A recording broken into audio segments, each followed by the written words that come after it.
Just fix a pizza date. यह date मिल गए। रिया बाहें फैलाकर हवाई जहाज की तरह रोहित को चिपक गई। रोहित हैरान हो गया था। हमेशा चुपचाप रहने वाले आर्यन को आज हो क्या गया था। इस बच्चे में चेहरे के सिवा कोई गुण नहीं था जो आर्यन से मेल खाता हो। रोहित ने आर्यन को दोनों हाथ से पकड़ा, उसके शरीर का टेम्परेचर चेक किया। बहुत बेचैन होकर पूछने लगा, बेटा तुम ठीक तो हो ना? क्या हुआ है तुम्हें? रिया ने रोहित को एक हाई फाइव देकर कहा, आज तो मैं कुछ ज्यादा ही ठीक हूँ। रोहित आर्यन को लेकर एक्स्ट्रा पोसेसिव था, मगर आज उसका डरना सही भी था। उसे लगा कहीं आर्यन किसी मानसिक बीमारी का शिकार तो नहीं हुआ। वो फिलहाल ऐसा कुछ नहीं करना चाहता था जिससे आर्यन पर कोई स्ट्रेस हो। रोहित ने रिया को थोड़ा नरमी से कहा, चलो बेटा अंदर चले, तुम्हारे खाने का वक्त हो गया है, भूख लगी होगी। उद्धरण चिन्ह। रिया ने पेट पर हाथ घूमते हुए कहा, हाँ भूख तो जोरों की लगी है। रिया ने रोहित को एक हाथ से इशारा करके झुकने को कहा। रोहित भी बिना देर किए झुक गया। रिया ने रोहित के कान में फूसफूसाते हुए कहा, मुझे तो पिज्जा खाना है। रोहित ये बात सुनकर हैरान हो गया। आज तक कभी आर्यन ने सामने से कोई चीज़ डिमांड नहीं की थी, फिर आज अचानक पिज्जा की डिमांड। रोहित आर्यन को ऐसी कंडीशन में उसे किसी चीज़ के लिए मना करके उसकी मानसिक स्थिति और बिगाड़ना नहीं चाहता था। उसने फ़ोन निकालकर होटल के शेफ को कॉल लगाया और बोला, हमारी होटल का बेस्ट पिज्जा तैयार करो, हम नीचे आ रहे हैं। सारे रास्ते टैक्सी में अनिका खिड़की के बाहर देखते हुए ये सोच रही थी कि आखिर उसके पापा किस जन्म का बदला ले रहे थे उससे। क्यों उन्होंने अनिका से उसका बेटा छीना? वो बार बार एक ही चीज़ सोच रही थी, कहाँ होगा उसका बेटा, कैसा होगा, किस हाल में होगा वो। बगल में बैठा आर्यन चुपचाप अनिका को देख रहा था। आर्यन चाहता था अगर ये कोई सपना है तो बस ये सपना कभी न टूटे। रेस्टोरेंट पहुंचने के बाद अनिका को ये रियलाइज हुआ कि रिया न तो गेम खेल रही थी न तो कुछ बोल रही थी, वो बस अनिका को देखे जा रही थी। होटल के टेबल पर बैठकर आर्यन ने नैपकिन उठाकर गोद में सजाया। एक नैपकिन अपनी टी शर्ट की कॉलर से लगा ली। अनिका रिया की टेबल मैनर्स देखकर खुश हो गई। उसने रिया को आंखों से इशारा करके और धीमी आवाज में ताली बजाकर उसकी तारीफ की। अचानक अनिका की नज़र रिया की आंखों पर पड़ी। आर्यन की आंखें हमेशा थकी हुई और कमजोर लगती थी, इसलिए अनिका ने अपनी पर्स से एक आईना निकाला और आर्यन को दिखाकर बोली, देखो क्या हो गया है तुम्हारी आंखों को, सारा दिन गेम खेलने से हुआ है ये। Why don't you listen to your mom?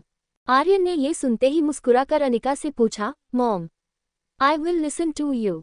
हमेशा बिंदास रहने वाली रिया को इतना शांत देखकर अनिका को उसकी चिंता हुई। अनिका अपनी चेयर से उठकर आर्यन के बगल में बैठ जाती है, फिर उसके माथे को चूमकर पूछा, इज एवरीथिंग ऑल राइट? मासूम आर्यन ने हाँ में सर हिलाया। अनिका उसके जवाब से संतुष्ट नहीं थी। उसे पता था कोई तो बात है जो हमेशा मस्ती में रहने वाली रिया आज इतनी शांत थी। अनिका ने आर्यन के सर पर हाथ फेरते कहा, अगर ठीक हो तो ये तुम्हारी आंखों को क्या हुआ है और इतनी शांति से क्यों बैठे हो आज? आर्यन ने अनिका का हाथ पकड़ कर कहा, आई एम फाइन, इनफैक्ट आज मैं बहुत खुश हूँ मॉम। आर्यन ये कहकर थोड़ा डर जाता है। वो चुपचाप टेबल पर रखी प्लेट की तरफ देखने लगा और फिर खाली प्लेट पर चम्मच घुमाते हुए आर्यन ने पूछा, can I call you mom? Anika ने सोचा कि रिया आज तक उसे मम्मा बुलाती थी, अब मॉम बुलाना चाहती है। फिर कुछ सोच के अनिका आर्यन के बगल से अपनी चेयर पर जाते हुए बोली, मॉम कहो या मम्मा, मैं ही तुम्हारी माँ हूँ।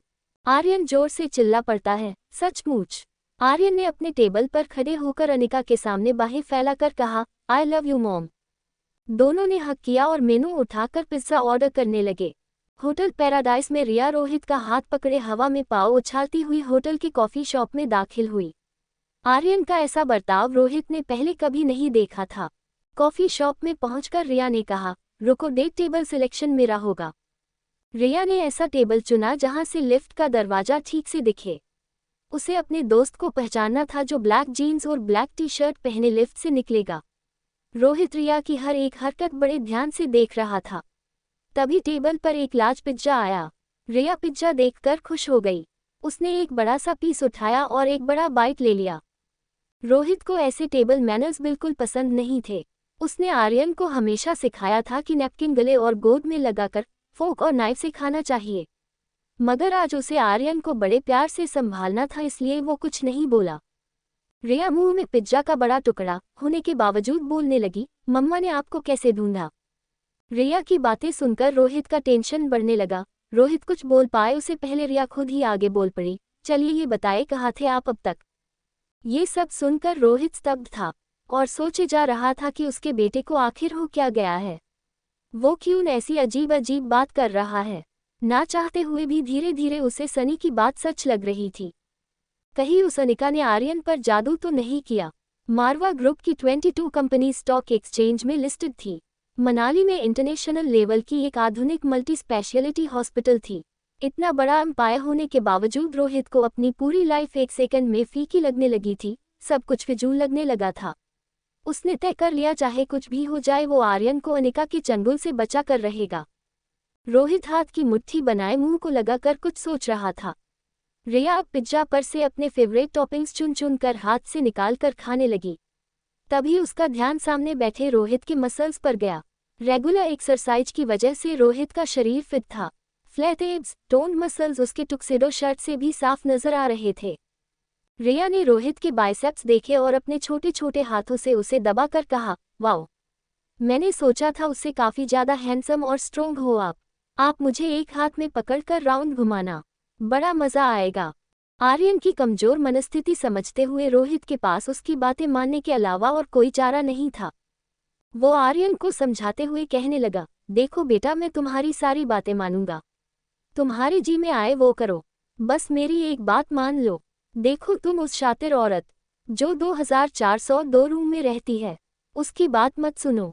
रिया ने हाथ में उठाया हुआ टॉपिंग का एक बड़ा टुकड़ा जमीन पर फेंक दिया। वो रोहित की इस बात पर नाराज होकर बोली, आप ऐसे वर्ड्स कैसे यूज कर सकते हो? Don't forget, she is my mamma. इतना सुनते ही रोहित हैरान रह गया। उसने पूरा मन बना लिया कि सबसे बड़े साइकोलॉजिस्ट से वो आर्यन का इलाज करवाएगा और अनिका पर केस करेगा। गुस्सा हुई रिया ने टेबल से उठकर रोहित से कहा, मुझे लगता है हमें अब जाना चाहिए। लगता नहीं मेरा दोस्त अब आएगा, और हाँ, मैं आपसे बात नहीं करूंगी जब तक आप मम्मा को सॉरी नहीं कहते। ये कहकर रिया लिफ्ट की ओर चलने लगी। रोहित अपना फोन टेबल से उठाकर रिया के पीछे भागा। रोहित ने देखा कि आज आर्यन की बातों में, उसकी चाल में एक अलग ही कॉन्फिडेंस था।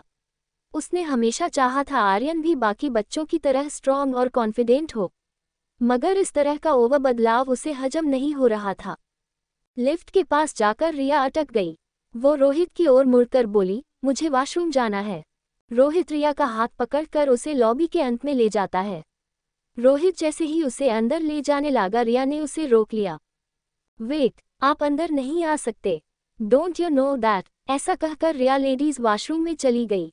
ये देखकर रोहित का सर मानो घूमने लगा। वो सोच रहा था कि भले ही आर्यन सिर्फ 6 साल का था, उसे इतनी समझ तो थी कि उसे कौन से वॉशरूम में जाना चाहिए, लेकिन वो ये नहीं जानता था कि जिसे वो आर्यन समझ रहा था वो दरअसल रिया थी। मगर उसे आर्यन समझकर, उसके बदले बर्ताव को देखकर रोहित के टेंशन के मारे के पसीने छूट रहे थे। रोहित ने वहीं खड़े खड़े डॉक्टर अग्रवाल को फोन लगाया। डॉक्टर अग्रवाल मारवाज की मल्टी स्पेशलिटी हॉस्पिटल के डीन थे। डॉक्टर ने तुरंत ही रोहित का फोन उठा लिया। Hello Rohit, how are you? Marwah परिवार की छोटी से छोटी बात अखबार की सुर्खी बन जाती थी। यहाँ बात हो रही थी खानदान के इकलौते वारिस के मेंटल हेल्थ की। इसलिए रोहित ने लॉबी में एक बार इधर उधर देखा कि कहीं कोई उसकी बात तो नहीं सुन रहा, और फिर रोहित ने थोड़े दूर जाकर डॉक्टर से कहा, doctor Agarwal, I think Aryan needs immediate psychological attention. वो होटल की किसी गेस्ट को अपनी माँ समझने लगा है, और वो। रोहित कहते कहते रुक गया और फिर उसने कुछ सोचकर आगे कहा, I think we need to hire the best counsellor for him. Doctor Agarwal ने पूरी बात शांति से सुनने के बाद कहा, रिलैक्स रोहित, पैनिक होने की जरूरत नहीं है। It's normal. इस उम्र में बिन माँ के बच्चे ऐसा करते हैं। कई बच्चे तो अपनी मरी माँ से बातें भी करते हैं। ये एक फेस है, वो शायद अपने आप बाहर आ जाए। फिर भी सिम्पटम्स लॉन्ग लास्टिंग लगे तो मुझे कहना, I will appoint the best child psychologist. Don't worry. Doctor Agarwal इतना कहकर फोन काट देते हैं। रोहित डॉक्टर से बात करते करते होटल लॉबी रिसेप्शन तक आ गया था। ठीक उसी वक्त अनिका आर्यन को लेकर मेन एंट्रेंस से आई। रोहित का मुंह रिसेप्शन की ओर था और पीठ एंट्रेंस की तरफ। आर्यन ने पीछे से पापा को पहचान लिया। उसे पता था कि अगर पापा ने आर्यन को उसे किसी अजनबी के साथ बाहर से आते देख लिया तो उसकी खैर नहीं। इससे पहले कि रोहित उनकी तरफ मुड़ता, आर्यन अनिका के पीछे से स्टेयरकेस के रास्ते ऊपर चला गया। जब रोहित मुड़ा तो उसने देखा अनिका आ रही थी। उसका गुस्सा अनिका के लिए 7वें आसमान पर था।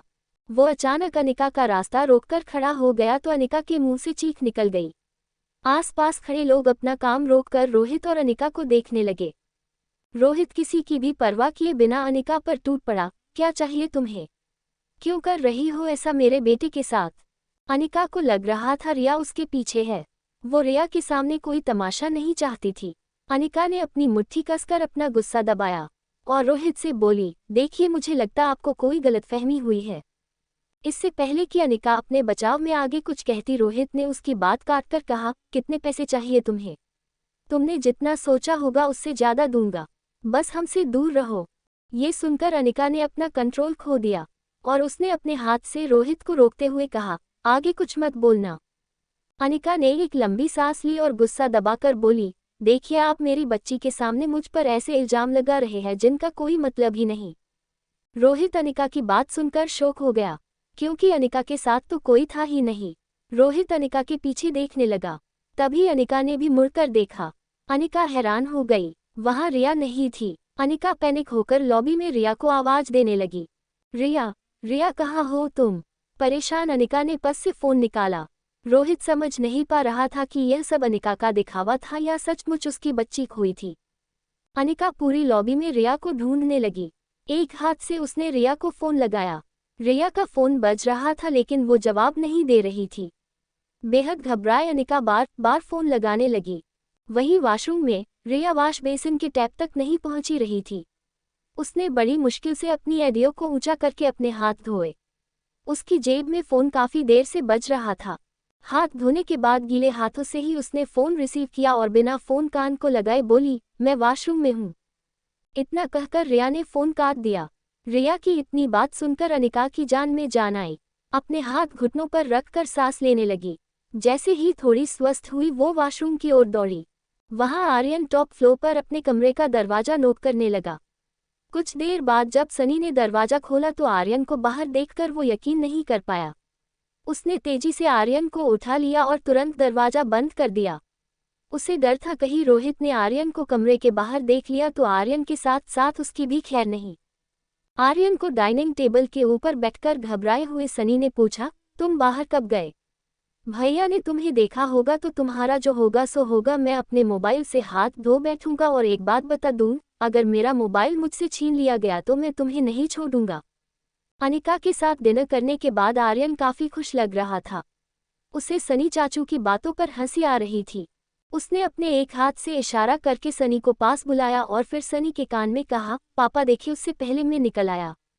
पहले सीढ़ियों से फर्स्ट फ्लोर गया फिर वहां से लिफ्ट में सीधा यहाँ। सनी और आर्यन का चेहरा बिल्कुल पास पास था। सनी ने वहीं से आर्यन के जैसा ही टोन निकालते हुए पूछा, मगर तुम गए कहाँ थे? आर्यन ने अपनी आंखें नीचे की और मुस्कुराकर बोला, पिज्जा खाने। नीचे अनिका लेडीज वॉशरूम में जाती है। वहां जैसे ही उसे रिया दिखी उसने रिया को उठाकर चूम लिया और फिर थोड़ा प्यार से डांट भी दिया, आज पूरी शाम तुम वेल बिहेव्ड थी।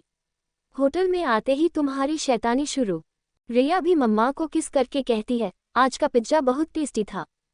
अनिका मुस्कुराए और बोली, है ना, तो फिर से चलेंगे। इस बात पर रिया हंसने लगी। वॉशरूम के सामने एक सर्विस लिफ्ट थी। अनिका नहीं चाहती थी कि मेन लिफ्ट के सामने रिसेप्शन के पास खड़ा रोहित रिया के सामने फिर वो सब बोले जो उसने अभी अभी कहा था। अनिका रिया को सर्विस लिफ्ट के जरिए ऊपर ले गई। उधर स्वीट नंबर 2401 में सनी ये सुनकर परेशान था कि आखिर आर्यन पिज्जा किसके साथ खा कर आया। वो रूम में यहाँ से वहाँ चक्कर लगा रहा था। उसे लगा इससे पहले कि रोहित को कहीं से पता लगे मुझे ही सब कुछ बता देना चाहिए। ये सोचकर सनी ने रोहित को सब कुछ बताने के लिए फोन लगाया। टेंशन के मारे उसकी सांसें भारी होने लगी थी।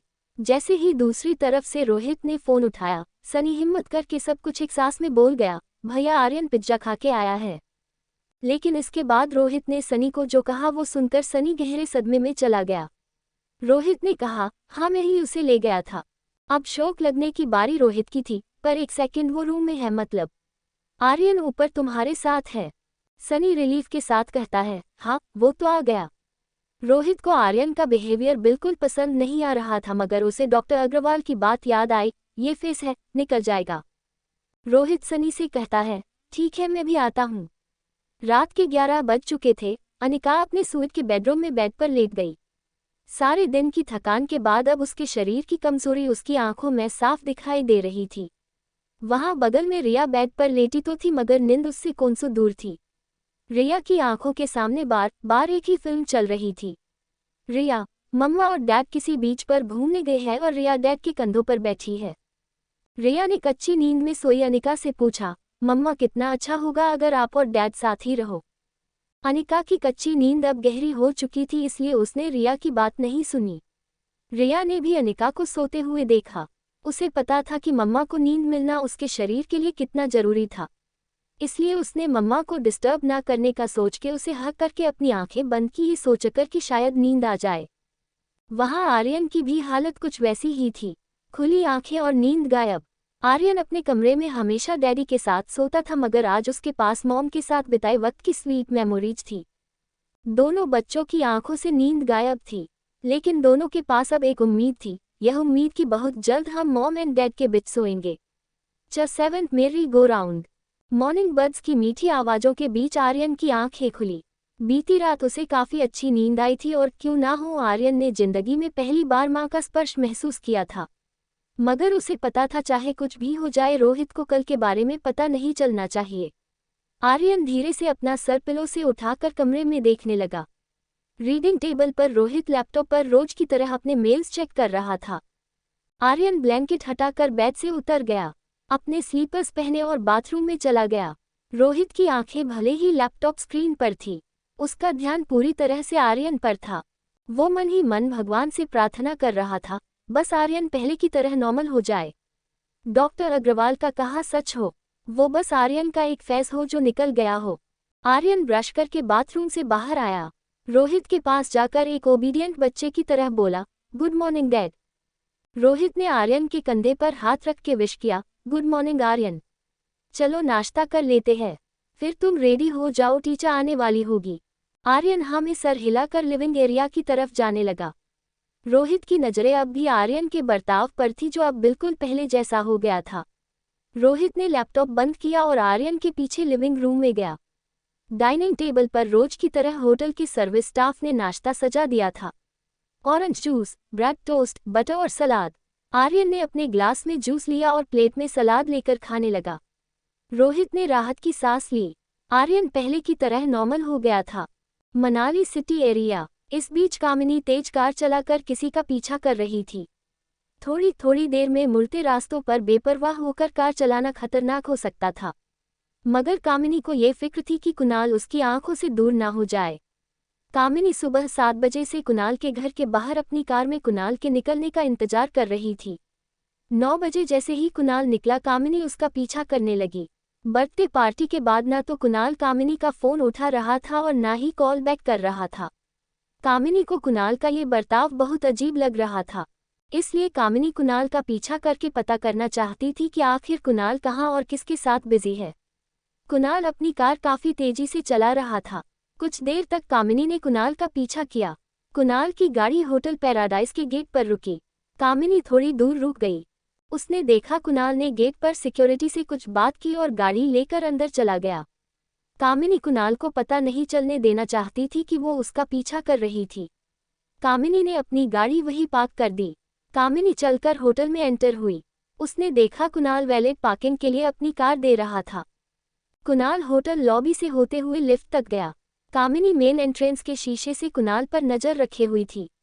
कुणाल जब लिफ्ट के अंदर चला गया तो कामिनी दौड़कर लिफ्ट के पास आई। उसने देखा कि लिफ्ट 4th फ्लोर पर रुकी।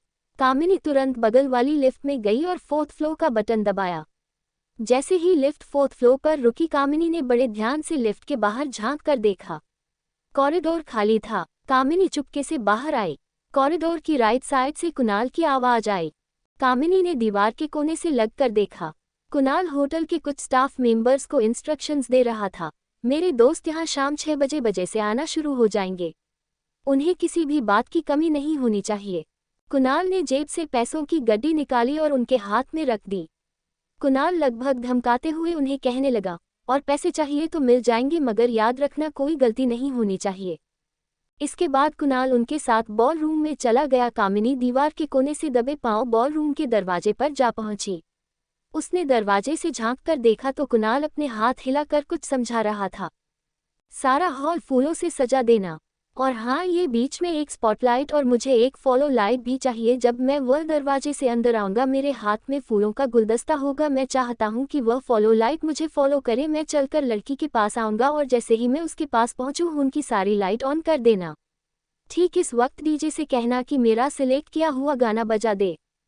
दरवाजे के बाहर खड़ी कामिनी कुछ समझ नहीं पा रही थी कि कुणाल आखिर करना क्या चाहता था। तभी वहां होटल का एक सफाई स्टाफ वहां आया। उसने कामिनी को इस तरह खड़े देख हैरानी से पूछा, एक्सक्यूज मी मैडम, आपको कुछ चाहिए? कामिनी घबरा गई, कहीं कुणाल को उसके बारे में पता ना चल जाए। वो वहां से भाग निकली। सफाई वाला उसे आवाज देने लगा, अरे मैडम क्या हुआ, क्या हुआ? मैडम। आवाज सुनकर कुणाल और बॉलरूम में मौजूद बाकी लोग बाहर दरवाजे की तरफ आ गए। सीनियर स्टाफ ने सफाई वाले से पूछा, क्या हुआ मनोज, क्यों चिल्ला रहे हो? उद्धरण चिन्ह। मनोज हंसकर बोला, पता नहीं सर, एक लड़की यहाँ दरवाजे से लगकर खड़ी थी, उसके हाथ में उसके जूते थे, मैंने उससे पूछा कुछ चाहिए आपको, तो भाग खड़ी हुई। मुझे लगता है वह गलत फ्लो पर आ गई थी। तभी कुणाल ने मनोज के चेहरे की ओर इशारा करते हुए कहा, तुम्हारी शक्ल देखकर डर गई होगी। बाकी स्टाफ वाले सफाई वाले मनोज पर हंसने लगे। कुणाल ने मनोज के हाथ में 2000 रुपए दिए। कुछ और पैसे दिखाकर कुणाल ने कहा, मेरा एक काम करोगे, अगर काम हो गया तो और 2000 दूंगा। उद्धरण चिन्ह। मनोज ने खुश होकर कुणाल से कहा, जरूर करूंगा साहब, आप काम तो बोलिए। उद्धरण चिन्ह। कुणाल ने अपनी जेब से फोन निकाला। फोन की गैलरी में जाकर उसने रागिनी की तस्वीर मनोज को दिखाया। जब अनिका उसे कॉफी शॉप में मिलने आई थी तब चुपके से कुणाल ने उसकी तस्वीर निकाल ली थी। कुणाल ने मनोज को तस्वीर दिखाकर कहा, इस लड़की को गौर से देखो, इसका नाम रागिनी है और ये तुम्हारे होटल में ही रुकी है। बस तुम्हें ये पता लगाना है कि होटल के किस रूम में रुकी है। फिर कुणाल ने जेब से एक लेटर निकाला और मनोज को समझाया, जैसे ही वह मिल जाए उसे बस ये लेटर दे देना। मनोज ने तस्वीर देखी और मुस्कुराकर बड़े कॉन्फिडेंस से बोला, फिक्र मत कीजिए, आपका काम हो जाएगा, लेटर इस लड़की तक पहुंच जाएगा। कुणाल मनोज की पीठ थपथपाकर वहां से निकल गया। कामिनी गहरी सोच में अपनी गाड़ी की तरफ बढ़ रही थी। उसे ये तक पता नहीं था कि उसके पाँव की सैंडल अब तक उसके हाथों में थी। कामिनी ने दरवाजा खोलकर सैंडल को बगल की सीट पर डाला। वह जैसे ही गाड़ी में बैठी उसने देखा कुणाल अपनी गाड़ी में तेजी से होटल पैराडाइज के गेट से निकल रहा था। कामिनी तुरंत स्टीयरिंग व्हील के नीचे छुप गई। उसने कुणाल की गाड़ी को आगे निकलते हुए देखा। कामिनी समझ नहीं पा रही थी आखिर कुणाल ये सब क्यों कर रहा था और किसके लिए। कुणाल ने गाड़ी में तेज म्यूजिक चलाया हुआ था। वो अपनी जेब से फोन निकालकर एक हाथ से ड्राइव करते हुए एक हाथ से मैसेज टाइप करने लगा। ठीक शाम 6 बजे होटल पैराडाइज के बॉलरूम में पहुंच जाना। कुणाल ये मैसेज अपने नज़दीकी दोस्तों को करने वाला था। वह चाहता था कि वह अपनी नई खूबसूरत दोस्त को अपने सारे फ्रेंड से इंट्रोड्यूस करवाएं। गाड़ी चलाते हुए मैसेज भेजने वाले कुणाल को ये पता नहीं चला कि कब उसने गलती से यह मैसेज कामिनी को भी भेज दिया। कामिनी अपनी गाड़ी में सर स्टीयरिंग पर रख कर बैठी थी। कामिनी को शक हो चुका था कि कुणाल की जिंदगी में शायद कोई और लड़की है। तभी उसके फोन पर एक मैसेज आया। कामिनी ने आंखें ऊपर करके डैशबोर्ड पर रखे फोन को देखा। उसने नोटिफिकेशन में देखा कि कुणाल का मैसेज था। बिखरे बालों को अपनी आंखों के सामने से हटाते हुए कामिनी ने मैसेज पढ़ा, ठीक शाम 6 बजे होटल पैराडाइज के बॉलरूम में पहुंच जाना। ये मैसेज पढ़कर मानो कामिनी को अपनी खोई जिंदगी वापस मिल गई थी। कामिनी को लगा कि सारी प्लानिंग कुणाल ने इसलिए की थी ताकि आज शाम वो कामिनी को शादी के लिए प्रपोज कर सके। बेचारी कामिनी को खुद पर शर्म आ रही थी। उसे लगा कुणाल पर उसे इस तरह शक नहीं करना चाहिए था। अब कामिनी को आज के स्पेशल दिन पर कुणाल के लिए कुछ स्पेशल करना था। कामिनी ने सोचा, अगर आज के दिन अनिका की कंपनी मैं कुणाल को तोहफे में दूं तो अच्छा सरप्राइज होगा। कामिनी ने तुरंत अनिका को फोन लगाया। अनिका ने जैसे ही फोन उठाया कामिनी ने उसे एक ऑफर दे दी, सुनो अनिका, मुझे वह फॉर्मा कंपनी आज ही चाहिए।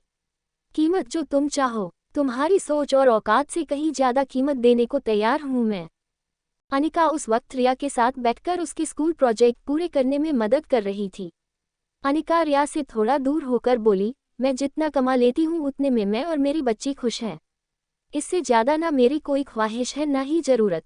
अनिका का ये जवाब सुनकर कामिनी ने अपने दोनों हाथों से स्टीयरिंग को कसके पकड़ा। फिर अपना एक हाथ जोर से विंडो के कांच पर दे मारा। फोन पर चिल्लाते हुए कामिनी ने कहा, मैं जानती हूँ तुम ये क्यों कर रही हो। तुम्हें लगता है कंपनी ना मिलने पर कुणाल मुझसे शादी नहीं करेगा। तो ठीक है, आज शाम 6 बजे होटल पैराडाइज के बॉलरूम में आ जाना। अपनी आंखों से देख लेना कुणाल कितना प्यार करता है मुझे। अगर हिम्मत हो तो आ जाना। और एक बात अनिका, तुम्हारे बीते हुए कल के बारे में तुमसे ज़्यादा मैं जानती हूँ। अगर तुम्हारे पास्ट के बारे में कुछ अहम बातें जानना चाहती हो तो ज़रूर आना। होटल पैराडाइज इंटरनेशनल बॉलरूम, शाम 6 बजे। इतना कहकर कामिनी ने फ़ोन काट दिया। अनिका हैरान हो गई। कामिनी जरूर कोई ऐसी बात जानती थी जो अनिका के पास्ट से जुड़ी थी। पर क्या बात हो सकती थी वो? अनिका ने सोचा, क्या वो बात फॉर्मा कंपनी से जुड़ी थी, या शायद उसकी शादी से जुड़ी थी, या फिर उसके खोए बेटे की। अनिका के मन में ये ख्याल चल ही रहा था कि सुएट की डोरबेल बजी। शरारती रिया स्कूल प्रोजेक्ट से बचने का बहाना ढूंढ रही थी। डोरबेल बजते ही उसने ऐलान कर दिया, दरवाजा मैं खोलूंगी। रिया ने दरवाजा खोला। सामने रूम सर्विस करने आया मनोज खड़ा था। मनोज ने बड़े प्यार से रिया को पूछा, मैम रूम सर्विस। रिया ने मुस्कुराकर मनोज को अंदर आने का इशारा किया। मनोज वैक्यूम क्लीनर से फर्श साफ करने लगा। तभी उसका ध्यान बालकनी में खड़ी अनिका पर गया। मनोज को तुरंत एहसास हो गया कि ये वही लड़की है जिसे वह ढूंढ रहा था। रूम की क्लीनिंग पूरी करने के बाद मनोज ने अपना वैक्यूम क्लीनर उठाया और दूसरे हाथ से कैप थोड़ा ऊपर करके अनिका से बोला, thank you ma'am, hope you have a great day. Anika ने अपने पर्स से 100 की नोट निकाली और मनोज के हाथ में थमा दी। मनोज ने अपनी जेब से कुणाल का लेटर निकाला और अनिका के हाथ में दे दिया। जाते हुए मनोज फिर से मुड़ा और मुस्कुराकर अनिका को थैंक यू का कहा। अनिका को लगा शायद ये होटल का कोई बिल होगा। उसने लेटर को अनफोल्ड किया। लेटर में जो लिखा था वह पढ़कर अनिका सरप्राइज हो गई। लेटर में लिखा था, आखिर हमारा खत आपके कमरे तक पहुंच ही गया। हमारी दोस्ती को भी एक मौका दीजिए। आज शाम 6 बजे होटल बॉलरूम। लेटर की लिखावट पर से अनिका ये समझ गई थी कि यह हरकत कुणाल की थी। बस अनिका को ये बात समझ नहीं आ रही थी, कुणाल अगर आज शाम को बॉलरूम में कामिनी को प्रपोज करने वाला था तो उसने अनिका को वहां क्यों बुलाया था। Presidential suite 2401। रोहित अपने सुइट में वीडियो कॉन्फ्रेंस के जरिए कंपनी के बोर्ड मेंबर की मीट अटेंड कर रहा था। उसके फोन पर बार बार कंपनी का आईटी हेड सैम फोन कर रहा था। रोहित को पता था कि सैम के पास जरूर डॉक्टर अमृता की कोई न्यूज़ होगी। कॉन्फ्रेंस खत्म करने के बाद रोहित सैम को फ़ोन लगाने ही वाला था कि आर्यन की ट्यूशन टीचर मेरी आर्यन के रूम से बाहर आई। मेरी 35 वर्ष की ऊंची सावली और काफ़ी प्रभावशाली पर्सनैलिटी वाली औरत थी। मेरी की शक्ल पर गुस्सा साफ नजर आ रहा था। मेरी की चाल थोड़ी अजीब थी। वह चलती तो ऐसा लगता था जैसे कोई मॉडल कैटवॉक कर रही हो। आर्यन के कमरे से बाहर निकलते ही मेरी जोर जोर से रोहित को आवाज लगाने लगी, mister Rohit, mister Rohit, your son is just impossible. Mister Rohit, आपको मेरी बात मान लेनी चाहिए। Aryan is not normal. उसे स्पेशल बच्चों के साथ स्पेशल स्कूल में भेजना चाहिए। वैसे मेरी कई बार रोहित को ये बात बता चुकी थी, लेकिन रोहित जब भी यह बात सुनता वह बात टालने की कोशिश करता। स्पेशल स्कूल में डालने का मतलब था कि आर्यन एक मेंटली चैलेंज्ड लड़का था। रोहित को ये बिल्कुल मंजूर नहीं था। रोहित ने मेरी को सोफा पर बैठने की रिक्वेस्ट की और बोला, प्लीज बैठिए, क्या हुआ मुझे बताएगी। मेरी बोली, mister Rohit, how should I explain you, Aryan is bad in every subject. कोई बच्चा अगर 1 या 2 सब्जेक्ट में भी हो तो मैं समझ सकती हूँ, आर्यन हर सब्जेक्ट में 0 है। एवीएस उसे बोरिंग लगती है और मैथ उसके लिए बहुत ज़्यादा डिफिकल्ट। ना तो वह होमवर्क करता है, ना तो ट्यूशन के वक्त पढ़ाई में ध्यान देता है। I am fed up him mister Rohit. Rohit रोज की कंप्लेंट सुनकर परेशान हो गया था, मगर वह चाहता था कि टीचर उसे यही पढ़ाए। रोहित ने ड्राइवर से चेक बुक निकाली और एक चेक साइन करने लगा। रोहित ने टीचर से कहा, देखिए टीचर, मैं इस महीने से आपकी सैलरी डबल कर देता हूँ। आप अगर थोड़ा एक्स्ट्रा टाइम लेकर आर्यन को पढ़ा दे। मेरी ने रोहित को साइन करने से रोक लिया। मिस्टर मारवा, मेरी सैलरी आपके बच्चे की IQ नहीं बढ़ा सकता। Aryan is a special child. I think he needs special attention. I hope you understand. उद्धरण चिन्ह। मेरी टीचर खड़ी होकर कमरे से बाहर निकल गई। रोहित बेडरूम में आर्यन से बात करने जा ही रहा था कि फिर से सैम का फोन आया। इस बार रोहित ने सैम का फोन उठा लिया। बोलो सैम। सैम ने कहा, सर मैंने मेल का लोकेशन ट्रैक किया है सर, बहुत हैरान कर देने वाली बात है। डॉक्टर अमृता ने जिस नेटवर्क के जरिए मेल भेजा था वह मनाली का है। इतना ही नहीं सर, वह डॉक्टर अमृता इस वक्त आप ही की होटल पैराडाइज में है। Sir you can find her now. चेट मुझसे दोस्ती करोगे? रोहित मारवा की दादी काफी समय से बीमार थी। डॉक्टर अमृता से अपॉइंटमेंट लेने की काफी नाकाम कोशिशें कर चुका था रोहित। अब उसके पास मौका था डॉक्टर अमृता से फेस टू फेस मिलने का। रोहित ने अपने सुइट से बाहर निकलते हुए होटल रिसेप्शन को फोन लगाया। सिस्टम में चेक करके मुझे तुरंत बताओ, क्या डॉक्टर अमृता ने हमारी होटल में चेक इन किया है? मैं अभी नीचे आ रहा हूँ। थीस जी इट्स अर्जेंट। डॉक्टर अमृता हमारी होटल में है और हमें उसे ढूंढना है। Hotel paradise ballroom. शाम के 6 बजे बज चुके थे। बाथरूम में एक एक करके कुणाल के सारे दोस्त आने लगे थे। मनाली के नामचीन परिवारों के बच्चे कुणाल के दोस्त थे। इनमें से ज्यादातर यंगस्टर्स रोज किसी ना किसी की पार्टी में जाने के आदी थे। महंगे कपड़े, जूते, लेटेस्ट फैशन की नुमाइश करने का इससे अच्छा मौका कहाँ मिल सकता था। लड़के अपनी घड़ियां, फोन और गैजेट्स शो ऑफ करने में लगे थे। लड़कियां अपने डिजाइनर ड्रेसेस और ज्वेलरी दिखाकर एक दूसरे को जलाने की कोशिश कर रही थी। ऐसे में अनिका कामिनी को ढूंढती हुई बॉल रूम में आई। सिंपल जीन्स और कुर्ती में भी अनिका की खूबसूरती हर लड़की पर भारी पड़ रही थी। कमरे में मौजूद हर लड़के की नज़र अनिका पर पड़ते ही उसी पर थम गई थी। बेचारी अनीता ने बिना किसी कसूर के काफ़ी लड़कियों की दुश्मनी मोल ले ली थी। सारे लड़के जिस तरह अनिका को देख रहे थे उसे काफ़ी ऑकवर्ड फील हुआ। वह चुपचाप कमरे के कोने में जाकर बैठ गई। Hotel reception. लिफ्ट से निकलते ही रोहित ने रिसेप्शन पर खड़ी लड़कियों को आवाज़ लगाई, did you find doctor Amrita in the system?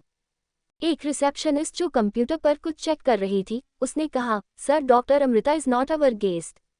Doctor Amrita नाम की किसी गेस्ट ने चेक इन नहीं किया है। रोहित ने आवाज़ ऊंची करते हुए कहा, how is it possible? Check again. मेरे पास इन्फॉर्मेशन है, डॉक्टर अमृता इस वक्त हमारी होटल में ही मौजूद है। And I want to meet her, it's urgent. ये कहकर रोहित ने रिसेप्शन डेस्क पर मुक्का मारा। रोहित के गुस्से से ज़्यादा उसकी पर्सनैलिटी से डर लगता था रोहित के स्टाफ को। एक रिसेप्शनिस्ट ने हिम्मत करके रोहित को कहा, सर हो सकता है कि डॉक्टर अमृता हमारे यहाँ रुकी ना हो, मगर वह यहाँ हमारे रेस्टोरेंट में या कॉफ़ी शॉप में खाना खाने या कॉफ़ी पीने आए हो। ये सुनते ही रोहित कॉफ़ी शॉप की ओर मुड़ गया। कॉफ़ी शॉप में बैठे सारे गेस्ट को देखने लगा, मगर रोहित की परेशानी ये थी कि ना तो उसने कभी डॉक्टर अमृता को देखा था, ना ही इंटरनेट पर डॉक्टर अमृता की कोई फोटोग्राफ मौजूद थी। उधर बॉलरूम में लगभग हर लड़का अनिका से दोस्ती करने की कोशिश कर चुका था। कोई उसका नाम पूछता तो कोई नंबर मांगता है। एक लड़के ने तो अनिका को बॉलीवुड की फिल्म ही ऑफर कर दी। अनिका सबसे बस एक ही चीज़ कहती, नॉट इंटरेस्टेड। तभी वहां कामिनी अपनी दोस्त पूजा के साथ आई। कामिनी ने off shoulder one piece gown पहना था। गाउन की लंबाई कुछ ज्यादा थी। कामिनी ने दोनों हाथों से गाउन को उठाया था। गले में हीरो का हार, मैचिंग ब्रेसलेट और कानों में बड़े डायमंड स्टडेड झुमके। भारत की ज्यादातर लड़कियां शादी में इतना नहीं सजती होंगी जितना कामिनी इस पार्टी के लिए सज के आई थी। कामिनी को इस रूप में देखकर सारे फ्रेंड्स चौंक गए। लोग तरह तरह की कमेंट करने लगे। किसी ने कहा, क्या बात है कामिनी, आज कुछ स्पेशल है क्या? तो किसी ने कहा, कोई हमें भी तो बताओ, किस बात की पार्टी है आज? कहीं आज तुम दोनों कोई बड़ा अनाउंसमेंट तो नहीं करने वाले? ये सुनकर कामिनी के गाल लाल हो गए। वह चाहकर भी अपनी स्माइल नहीं छुपा पा सकती थी। कामिनी ने दोनों हाथ उठाकर सबसे शांत रहने की रिक्वेस्ट की और कहा, थोड़ी देर रुक जाओ, सब कुछ पता चल जाएगा, तब तक पार्टी एंजॉय करो। लाउड म्यूजिक बजने लगा। वाइन की बोतलें खुलने लगी। लड़के आपस में डांस करने लगे। वैसे तो कामिनी ने अनिका को देख लिया था, मगर वह जानबूझकर अनिका से 2 टेबल दूर जाकर बैठी। अनिका समझ गई कि कामिनी चाहती है कि वह उसके पास जाए। अनिका कामिनी के टेबल के पास जाकर खड़ी हो गई। अनिका ने कामिनी को रिक्वेस्ट करते हुए पूछा, कामिनी अगर तुम मेरे बेटे के बारे में कुछ जानती हो तो प्लीज मुझे बताओ। उद्धरण चिन्ह। कामिनी अनिका को घूरने लगी। अनिका की खूबसूरती कामिनी की आंखों में चुभने लगी थी। कुछ ही सेकंड में कामिनी को एहसास हो गया कि सादे लिबास में भी अनिका कामिनी से काफी ज्यादा खूबसूरत लग रही थी। कामिनी की जलन अचानक गुस्से में बदल गई। उसने बड़ी रुडली अनिका से कहा, सच बता क्यों आए हो तुम यहाँ? तुम्हें क्या लगता है तुम्हारा ये बदला हुआ रूप देखकर कुणाल मुझसे रिश्ता तोड़ देगा? ये तुम्हारा वहम है। अनिका कामिनी के बगल में आकर बैठ गई। अनिका कामिनी के कंधे पर हाथ रखकर बोली, देखो मेरा ऐसा कोई इंटेंशन नहीं है। मैं बस अपने खोए बेटे को वापस पाना चाहती हूँ। मुझे बस उसके बारे में बता दो, वो कहाँ है। कामिनी की आवाज़ अब जोर पकड़ रही थी, और कितने दाग लगाओगी परिवार पर। बेशर्मी की हद होती है। एक नाजायज बच्चे को लेकर घूम रही हो, दूसरे का पता पूछ रही हो, और अब यहाँ मुझसे मेरा प्यार छीनने की कोशिश कर रही हो। अच्छा किया था मैंने तुम्हारे साथ। इतनी मोटी और बदसूरत होने के बावजूद कुंवारी माँ बन गई थी। अगर तुम उस वक्त ऐसी लगती तो पता ही नहीं क्या करती। अनिका ये बात सुनकर चौंक गई। उसने कामिनी से पूछा, क्या मतलब है तुम्हारा? क्या किया था उन्होंने मेरे साथ? कामिनी को पता था लाउड म्यूजिक में उन दोनों की बातें कोई नहीं सुन पाएगा। कामिनी ने ग्लास में से जूस का सिप लिया और बड़े कैजुअल अंदाज से बोली, मेरी माँ ने ही तुम्हें कुछ इंजेक्शंस दिए थे जिससे तुम्हारे शरीर में हार्मोनल इम्बैलेंस हो गया और तुम एक बदसूरत मोटी हो गई। ये बात सुनकर अनिका को एक पल ऐसा लगा कि कामिनी की जान ले लूं।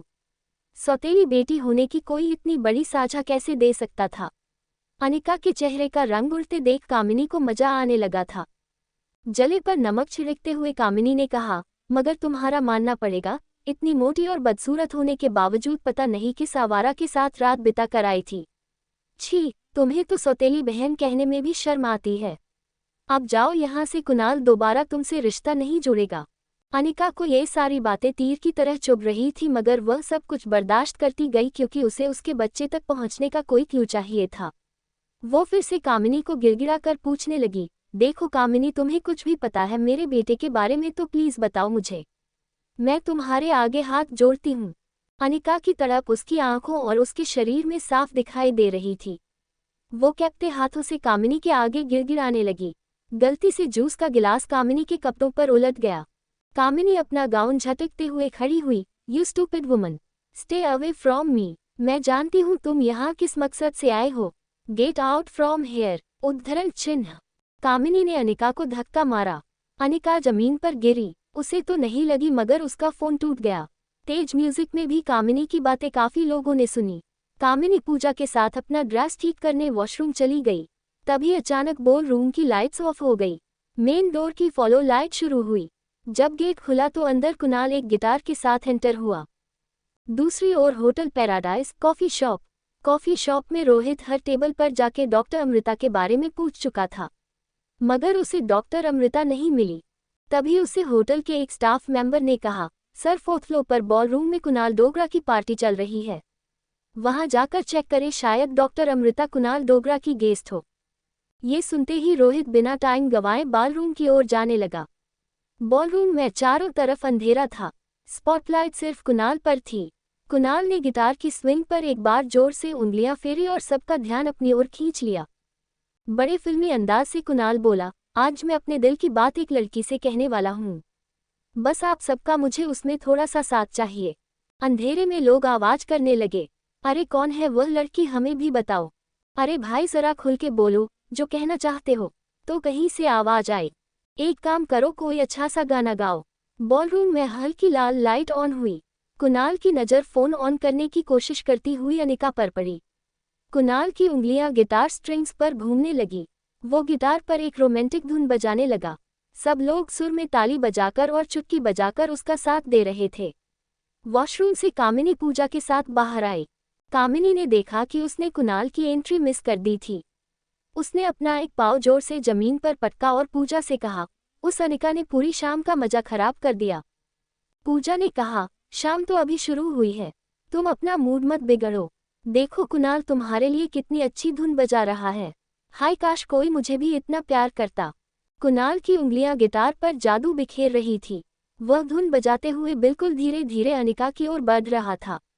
कामिनी अपना ड्रेस दोनों हाथों से पकड़े धीरे धीरे कुणाल के पीछे चल रही थी। कामिनी को लग रहा था कि कुणाल की नज़र उस पर नहीं पड़ी। शायद कुणाल उसे ढूंढने की कोशिश कर रहा था, लेकिन कुणाल की नज़रों में सिर्फ एक ही लड़की थी, जिसकी ओर वह धीरे धीरे बढ़ रहा था। जैसे ही कुणाल अनिका के नज़दीक पहुंचा, वह अपने घुटनों के बल बैठ गया और बोला, मैंने आज तक तुम जैसी खूबसूरत लड़की नहीं देखी। क्या तुम मुझसे दोस्ती करोगी? अनिका को ये सब बहुत अजीब लगा। वो बस कमरे में यहाँ वहाँ देखने लगी। कामिनी को जो कुछ हो रहा था उस पर विश्वास नहीं हुआ। वह बोलने की कोशिश कर रही थी मगर उसके मुंह से आवाज नहीं निकल रही थी। किसी तरह कामिनी ने पूरा जोर लगाकर अपने मुंह से आवाज निकाली, कुणाल ये क्या कर रहे हो? कुणाल ने पीछे मुड़कर देखा तो बिल्कुल चौंक गया। वह उठकर बोला, कामिनी तुम यहाँ क्या कर रही हो? कामिनी ने कुणाल का कॉलर पकड़कर उससे पूछा, तुमने ये सब कुछ इसके लिए किया है? कामिनी की सांस फूलने लगी थी। कुणाल ऑकवर्ड सिचुएशन में फंस चुका था। उसने अपना हाथ झटकते हुए कामिनी से कहा, देखो तुम चली जाओ यहाँ से, मैं तुमसे बाद में बात करूंगा। सारे दोस्तों के सामने कामिनी की बहुत बड़ी इंसल्ट हुई थी। लोग मन ही मन हंस भी रहे थे कामिनी पर। कामिनी की आंखों से आंसू टपकने लगे। वह रोते रोते कुणाल को पूछने लगी, ऐसा कैसे कर सकते हो तुम मेरे साथ? तुमने इसके लिए मेरा दिल तोड़ा, इस बेशर्म लड़की के लिए मेरा दिल दुखाया। ये सुनकर कुणाल कामिनी पर भड़क गया। जस्ट शट अप, तुम रागिनी के बारे में ऐसा कैसे कह सकती हो? जानती ही क्या हो तुम रागिनी के बारे में? कामिनी ये सुनकर हैरान हो गई। उसने कुणाल से पूछा, रागिनी? कौन रागिनी? क्या तुम पागल हो गए हो? ये रागिनी नहीं अनिका है, वो मोटी अनिका जिसे तुमने अभी अभी तलाक दिया है। ये सुनकर कुणाल के हाथ से गिटार गिर गया। उसने धीरे से अनिका की तरफ देखा। उसे अपनी आंखों पर यकीन ही नहीं हो रहा था कि कोई इंसान इतना कैसे बदल सकता है। कुणाल कुछ कहे या करे उससे पहले कामिनी ने अनिका के बाजू को पकड़कर उसे बोलरूम के बीचों बीच लाकर खड़ा कर दिया और बोली, मजाक बना के रख दिया मेरा और कुणाल का सबके सामने। मगर अब तमाशा बनोगी तुम। आज तुम्हें वह सबक सिखाऊंगी कि दोबारा मेरी या कुणाल की जिंदगी में आने के बारे में सोच भी नहीं पाओगी। कामिनी ने अनिका को जोर से थप्पड़ मार दिया। पूजा ने अनिका के दोनों हाथ पीछे से पकड़ लिए। कामिनी ने अनिका को फिर से थप्पड़ मारने के लिए अपना हाथ उठाया, लेकिन अनिका को थप्पड़ लगे उससे पहले रोहित ने कामिनी का हाथ रोक लिया। रोहित ने बॉलरूम में मौजूद बाकी लोगों को देखा। रोहित ऊंची आवाज में बोला, व्हाट इज गोइंग ऑन? और आप सब लोग खड़े होकर तमाशा देख रहे हैं। रोहित ने कामिनी का हाथ छोड़कर उसे वार्निंग दी, देखो होटल पैराडाइज में इस तरह का बिहेवियर बिल्कुल बर्दाश्त नहीं होगा। कुणाल बिल्कुल रोहित के सामने आकर खड़ा हो गया और उससे पूछा, तुम कौन होते हो हमारे मैटर में टांग अड़ाने वाले? Do you know who am I? Kunal Dogra नाम है मेरा।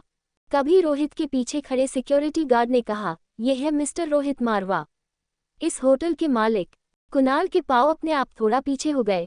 उसे पता था मारवा ग्रुप एक बहुत बड़ी कंपनी है और रोहित मारवा के बारे में कुणाल ने काफी कुछ सुन रखा था। कुणाल किसी को बिना कुछ कहे चुपचाप वहां से निकल गया। तभी रोहित का फोन बजा। रोहित ने जब फोन उठाया तो सैम ने कहा, सर काफी टाइम से सिग्नल नहीं आ रहा है, शायद उनका फोन स्विच ऑफ हो गया है। सर मुझे लगता है अब तक तो वह होटल से निकल चुकी होंगी। मैं अब ज़्यादा देर इस वेबसाइट पर रहा तो फिर थ्रेट टू सिक्योरिटी में मुझे अरेस्ट भी किया जा सकता है। I am sorry sir. उद्धरण चिन्ह। डॉक्टर अमृता को ढूंढने में रोहित को हार का सामना करना पड़ा। उसने आंखें बंद करके फ़ोन पटका और बॉल रूम से जाने लगा। तभी उसने मुड़कर बॉल रूम में मौजूद लोगों को पूछा, यहाँ डॉक्टर अमृता को कोई जानता है? सभी लोग एक दूसरे को देखने लगे। अनिका ने अपनी नज़रें नीची कर ली, मानो वो रोहित से छुप रही हो। उसने अपने बाल ठीक किए और सामने खड़े रोहित को एक्सक्यूज मी कहकर निकल गई।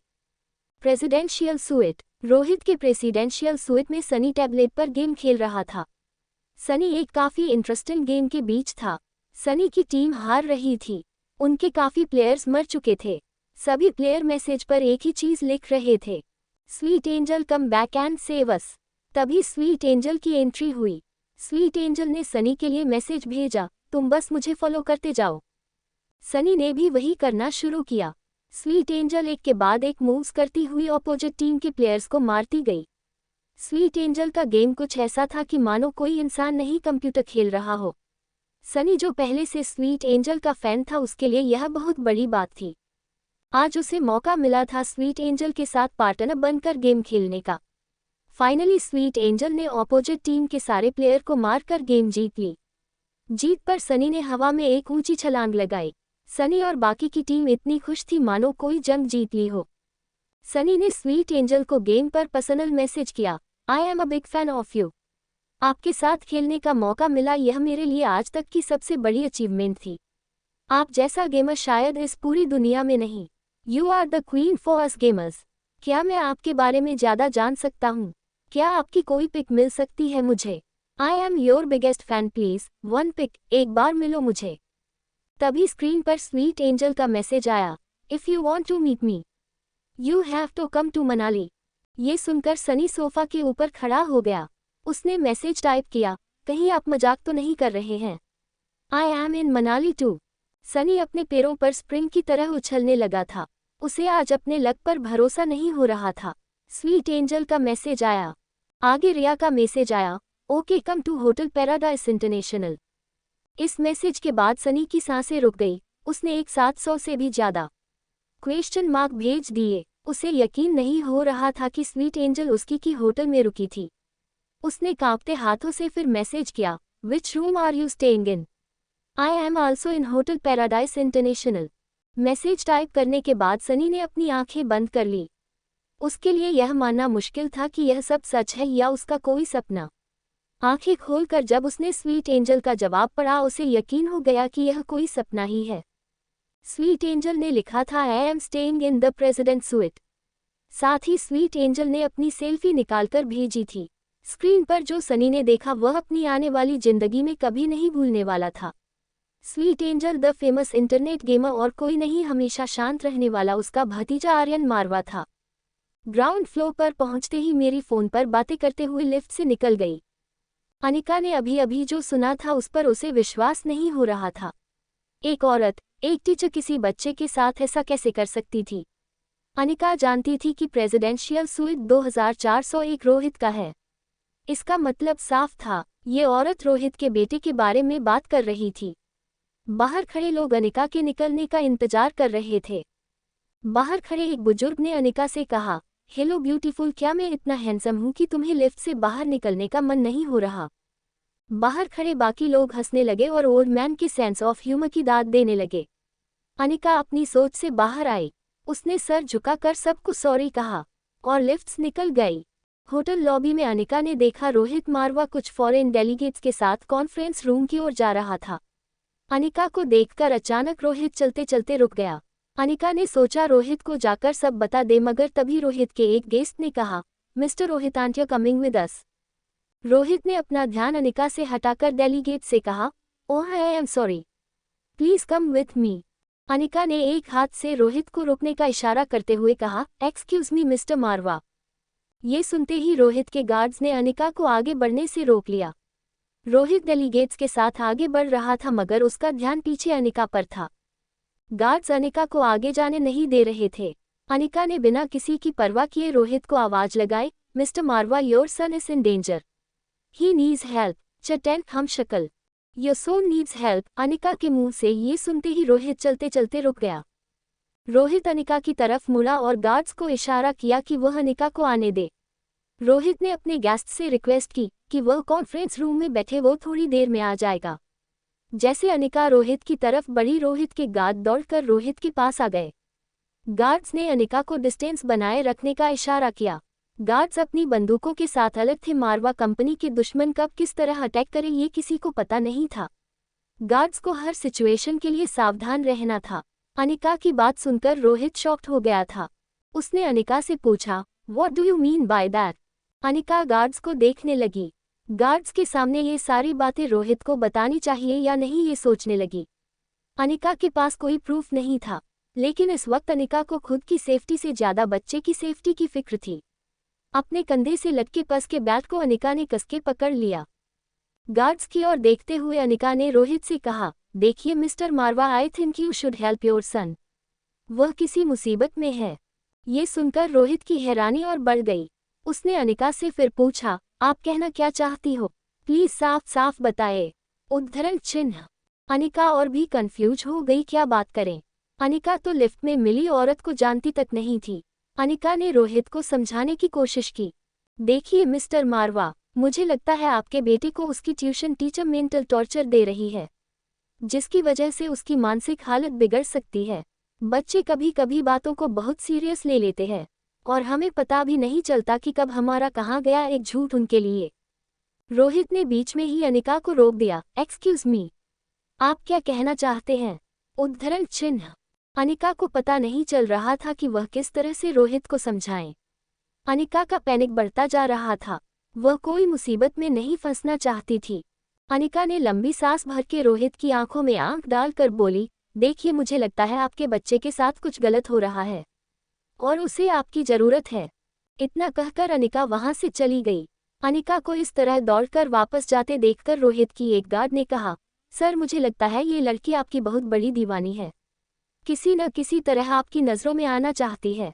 तभी एक दूसरे गार्ड ने कहा, सर आज तक हजारों लड़कियों को आपके पीछे घूमते हुए देखा, मगर एक बात तो है, ये लड़की बाकी लड़कियों से काफी अलग है। सारे गार्ड थोड़ा हंसने लगे। तभी रोहित ने गार्ड्स को एक बोस वाली लुक दी और सारे गार्ड्स फिर अटेंशन में आ गए। Life care hospital. Anika hospital reception पर पहुंची।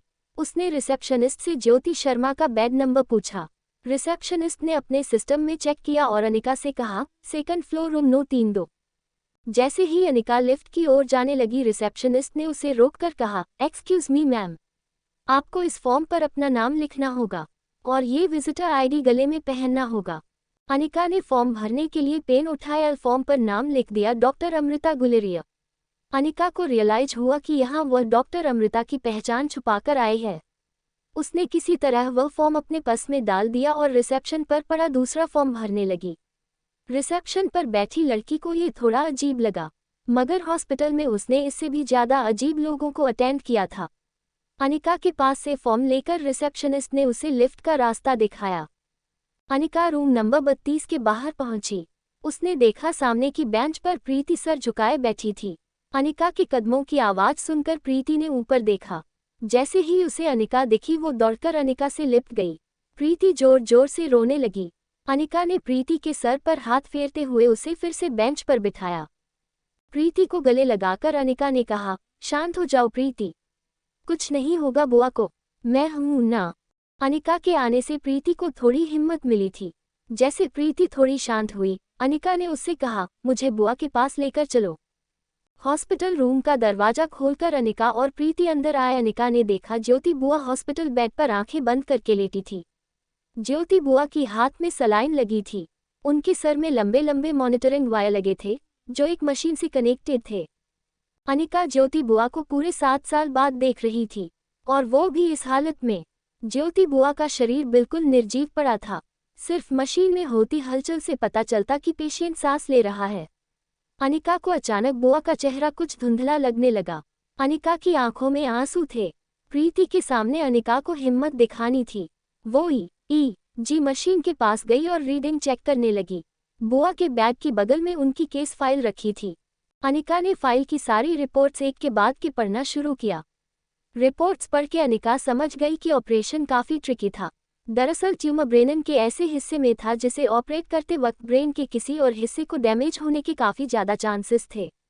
ऐसे ऑपरेशन के लिए 4 से 5 एक्सपीरियंस सर्जन्स की जरूरत होती है। बैग की दूसरी तरफ प्रीति मुंह पर हाथ रखे अपना रोना दबा रही थी। प्रीति रिपोर्ट्स पढ़ रही अनिका के पास आकर बोली, डॉक्टर कहते हैं अगर ऑपरेशन नहीं किया तो मम्मी। आगे बोलने से पहले प्रीति के आंसू फिर बहने लगे। उसकी सिसकियां तेज होने लगीं। अनिका उसका हाथ पकड़कर उसे कमरे से बाहर ले गई। अनिका को इस वक्त इमोशन से ज्यादा ज्योति बुआ को बचाने में कंसंट्रेट करना था। उसने रोती हुई प्रीति से पूछा, इस हॉस्पिटल में डॉक्टर अग्रवाल काम करते हैं, क्या तुम उन्हें जानती हो? प्रीति अनिका को सुनकर चौंक गई। उसने कहा, हाँ दीदी, वो तो यहाँ के डीन हैं। क्या तुम उन्हें जानती हो? उद्धरण चिन्ह। अनिका ने बात बदलते हुए कहा, नहीं, वो बस मैंने उनका नाम सुना है। तुम मुझे उनके पास ले चलो। प्रीति अनिका को लेकर डॉक्टर अग्रवाल की ऑफिस की ओर चलने लगी। अनिका को रिपोर्ट्स देखकर इतना तो पता चल चुका था कि अगर और कोई सर्जन बुआ को ऑपरेट करेगा तो उनके बचने के चांसेस 20 से 30% होंगे, और अगर वो खुद ऑपरेट करेगी तो ज्योति बुआ के बचने के चांसेस 60 से 80% होंगे। जब अनिका और प्रीति ऑफिस पहुंचे तो डॉक्टर अग्रवाल अपनी केबिन से बाहर निकल रहे थे। प्रीति और अनिका को देखकर डॉक्टर अग्रवाल ने प्रीति से कहा, hello young lady, and who is this beautiful girl with you? Preeti ने डॉक्टर अग्रवाल और अनिका को इंट्रोड्यूस करवाया। दीदी, ये डॉक्टर अग्रवाल है, एंड डॉक्टर, ये अनिका दीदी है। ये मम्मी के बारे में आपसे बात करना चाहती है। डॉक्टर अग्रवाल का चेहरा थोड़ा सीरियस हो गया। उन्होंने अपने केबिन का दरवाजा खोला, प्रीति और अनिका को अंदर बैठने कहा, फिर एक वार्ड बॉय से लड़कियों के लिए काफी लाने कहा। डॉक्टर अग्रवाल अपनी सीट पर बैठते हुए बोले, I don't want to give you girls false hopes, mrs Sharma is critical. उनका इलाज करना मुश्किल है। ऐसी सिचुएशन में हमें उनकी सर्जरी करनी होगी। डॉक्टर अग्रवाल ने ज्योति बुआ की स्कैन रिपोर्ट्स टेबल पर रख दिए। फिर एक मार्कर से अनिका को प्रॉब्लम समझाने लगे। देखो, ट्यूमर को सर के इस हिस्से से निकालना होगा, लेकिन ये काम कोई भी सर्जन नहीं कर सकता। You need a bloody good surgeon to do this job because the position of the tumor is very tricky. Doctor Agarwal Anika की ओर देखकर समझाने लगे, जैसे तुम्हारी मॉडलिंग फील्ड में हर प्रोजेक्ट हर मॉडल नहीं कर सकती। खास प्रोजेक्ट्स के लिए खास मॉडल्स को चुना जाता है। वैसे ही ये ऑपरेशन डॉक्टर अमृता के अलावा अगर कोई करेगा तो रिस्की होगा। डॉक्टर अग्रवाल को ये नहीं पता था कि वो जिस लड़की को मॉडल समझकर बात कर रहे थे वो ही the famous neurosurgeon doctor Amrita थी। अनिका ने स्कैन रिपोर्ट्स ध्यान से देखे और नजरें रिपोर्ट्स पर रख के डॉक्टर अग्रवाल से पूछा, doctor can I try? Doctor Agarwal को कुछ समझ नहीं आया। उन्होंने कंफ्यूज्ड चेहरे से अनिका को पूछा, आई am sorry young lady, can you please come again?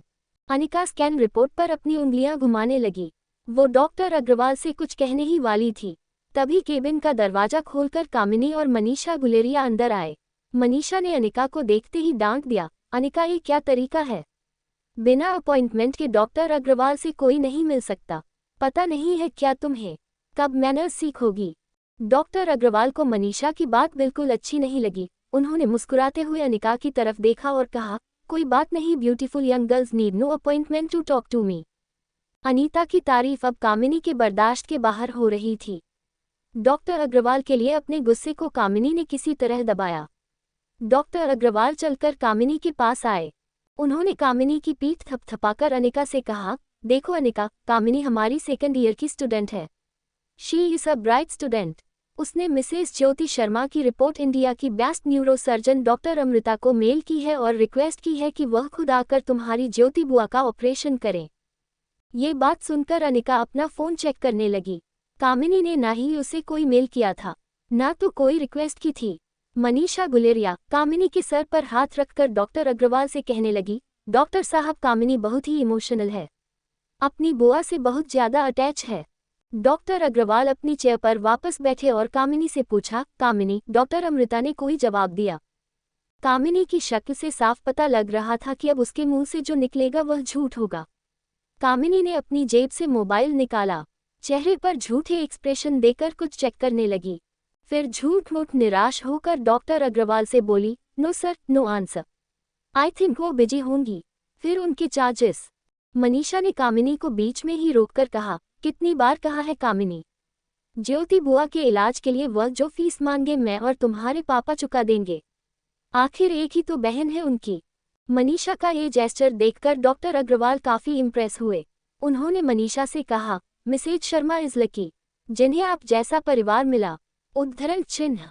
Manisha ने एक बड़ी सी स्माइल दी और डॉक्टर अग्रवाल से कहा, हमसे जो बन पड़ेगा हम करेंगे, बाकी ऊपर वाले की मर्जी। चलो बेटा। कामिनी, प्रीति, अनिका, डॉक्टर अग्रवाल को और भी पेशेंट्स देखने हैं। डॉक्टर अग्रवाल ने अपनी जेब से पेन निकाली, एक प्रिस्क्रिप्शन लेटर पर अपना नंबर लिखते हुए बोले, Anika, this is my personal number. तुम्हें कुछ भी पूछना हो तुम मुझे कॉल या मैसेज कर देना। I am here to help you out. उद्धरण चिन्ह। अनिका ने वह कागज पस में रख लिया।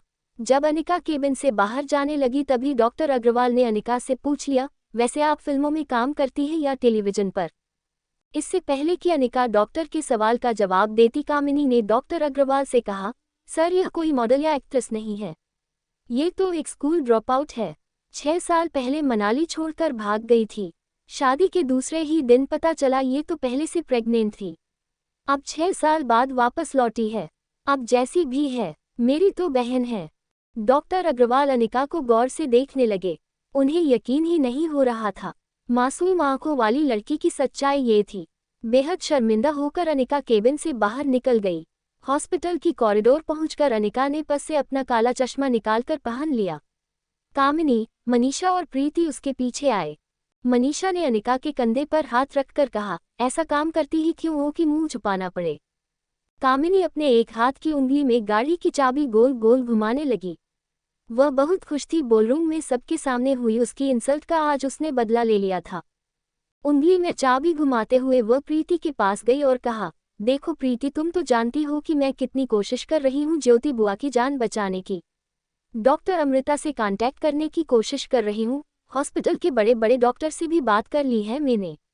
अब अगर तुम्हारी अनिका दीदी मेरा छोटा सा काम कर दे तो हम सब मिलकर ज्योति बुआ की जान बचा सकते हैं। अनिका का ध्यान कामिनी की बातों पर नहीं था, वो सिर्फ ये सोच रही थी कि किसी तरह उसे ज्योति बुआ का ऑपरेशन करना होगा। प्रीति को कामिनी की बातों में एक उम्मीद दिखाई दी। प्रीति ने कामिनी से पूछा, बोलो कामिनी, क्या करना है हमें? दीदी मम्मी के लिए जरूर करेगी, है ना दीदी? बोलो क्या करना होगा? मनीषा धीरे से अनिका के ठीक सामने आकर खड़ी हो गई। अनिका की सनग्लासेज उतार कर बोली, तुम्हारी माँ मरने से पहले वो जो 2 टके की फैक्ट्री तुम्हारे नाम कर गई थी, वो फॉर्मा फैक्ट्री तुम अपनी बहन के नाम कर दो बस। प्रीति बड़ी उम्मीद से अनिका की ओर देखने लगी। उसे यकीन था कि ज्योति बुआ की जान बचाने के लिए अनिका फैक्ट्री कामिनी के नाम कर देगी। अनिका चलकर हॉस्पिटल की खिड़की के पास गई। वो खिड़की के बाहर देखकर कुछ सोचने लगी। उसे सोचता देखकर मनीषा और कामिनी प्रीति को भड़काने लगी। देखा आज तक कितने एहसान किए थे ज्योति बुआ ने इस पर, आज जब इसके पास मौका है एहसान चुकाने का तो किस सोच में डूबी है। प्रीति दौड़कर अनिका के पास आई। वो अपने दोनों हाथों से अनिका का कंधा और बाजू हिलाने लगी। वो एक ही रट लगा रही थी, दीदी प्लीज दे दो ना कंपनी, प्लीज दीदी दे दो ना। उद्धरण चिन्ह। प्रीति की बातें जैसे अनिका के कानों पर पड़ ही नहीं रही थी। पीछे खड़ी मनीषा और कामिनी को पता था अब उन्होंने अनिका को चारों ओर से फंसा लिया था। प्रीति अनिका के आगे गिड़गिड़ाने लगी थी, दीदी प्लीज बचा लो मम्मी को। अनिका ने अपने कंधे पर रखा प्रीति का हाथ पकड़ा और धीरे से उसका हाथ अपने कंधे से सरका दिया। प्रीति कुछ बात करे उससे पहले अनिका वहां से निकल गई। अनिका का ये रूप देखकर प्रीति का रोना थम गया। वो सिर्फ खुली आंखों से उसे अकेला छोड़कर जाती हुई अनिका को देखने लगी। Hotel paradise top floor. Anika की स्वीट की डोर बेल बजी। रिया ने दरवाजा खोला। Room service. रिया ने ऑर्डर किया हुआ पिज्जा लाया था। बॉय ने पिज्जा डाइनिंग टेबल पर रखा। उसने रिया से कहा, एंजॉय योर मील मैम। इस पर रिया ने बड़े प्यार से कहा, अंकल मम्मा आपको टिप दे देगी बॉय। रिया को स्माइल देकर चला गया। जैसे ही रिया ने पिज्जा का टुकड़ा उठाया उसे कुछ याद आया। उस दिन फोन पर जिस दोस्त से बात हुई थी वो तो होटल लॉबी आया ही नहीं। रिया ने प्लेट में पिज्जा के 2 टुकड़े लिए। उसे पता था मम्मा ने सामने जाने से मना किया था, मगर उस दोस्त की बातें सुनकर रिया को लगा कि वो बहुत अकेला था। रिया उससे दोस्ती करना चाहती थी। रिया ने अपने स्वीट का मेन डोर खोला। धीरे धीरे वो सामने वाले स्वीट के दरवाजे तक पहुंची। डोर बेल तक रिया का हाथ नहीं पहुंचता था। वो अपने पाँव से दरवाजे को किक करने लगी। थोड़ी देर किक करने के बाद धीरे से दरवाजा खुला। दरवाजा आर्यन ने खोला था। दरवाजा खुलते ही रिया और आर्यन ने एक दूसरे को देखा। रिया के हाथ से प्लेट गिर गई। दोनों कुछ देर एक दूसरे को देखते रहे। उन्हें लगा किसी ने उनके सामने मिरर रख दी हो। आगे की कहानी सुनने के लिए पार्ट 3 पढ़ें।